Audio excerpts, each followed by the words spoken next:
اب اس فیصلے کی پہلی قیمت چکانے کا وقت آ گیا تھا۔ کئی ہفتوں کی محنت کے بعد اس نے اپنا کام دنیا کے سامنے رکھا۔ دل تیز دھڑک رہا تھا، امید تھی شاید اب سب بدل جائے گا، لیکن کچھ نہیں بدلا۔ نہ تعریف آئی، نہ پہچان۔ گھنٹے بیت گئے، دن بیت گئے اور اسکرین پر صرف خاموشی تھی۔ وہ بار بار نمبر دیکھتا رہا، شونیہ، وہی شونیہ جو اس کے من میں اترنے لگا۔ پہلی بار اس نے خود سے کہا، شاید پاپا صحیح تھے۔ اس رات اس کی آنکھوں سے آنسو گرے، بنا آواز کے، کیونکہ وہ کسی کو دکھانا نہیں چاہتا تھا کہ وہ ٹوٹ چکا ہے۔ اگلی صبح اسے اسکول جانا تھا، لیکن من نہیں تھا۔ آئینے میں دیکھا تو خود سے نظریں نہیں ملا پایا۔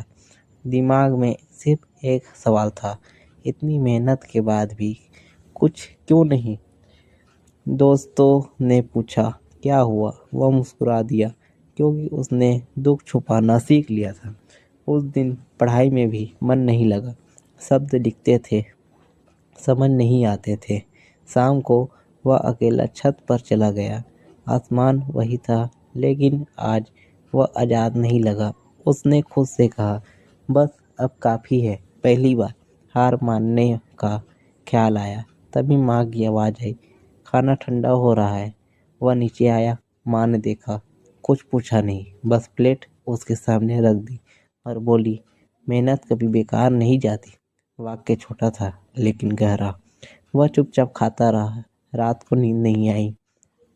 دماغ میں سارے تانے گھوم رہے تھے۔ تبھی اس کا موبائل کھلا۔ ایک کمنٹ تھا، صرف ایک، کسی انجان انسان کا۔ لکھا تھا، بھائی زیادہ لوگ نہیں دیکھتے، لیکن بات دل سے لگی۔ اس کا دل ایک پل کے لیے رک گیا۔ وہی ایک لائن اس کے لیے 100 تعریفوں کے برابر تھی۔ اسے سمجھ آ گیا، جیت ہمیشہ بھیڑ میں نہیں ہوتی، کبھی کبھی ایک انسان کی مسکان بھی کافی ہوتی ہے۔ اس نے اس رات پھر سے کام شروع کیا۔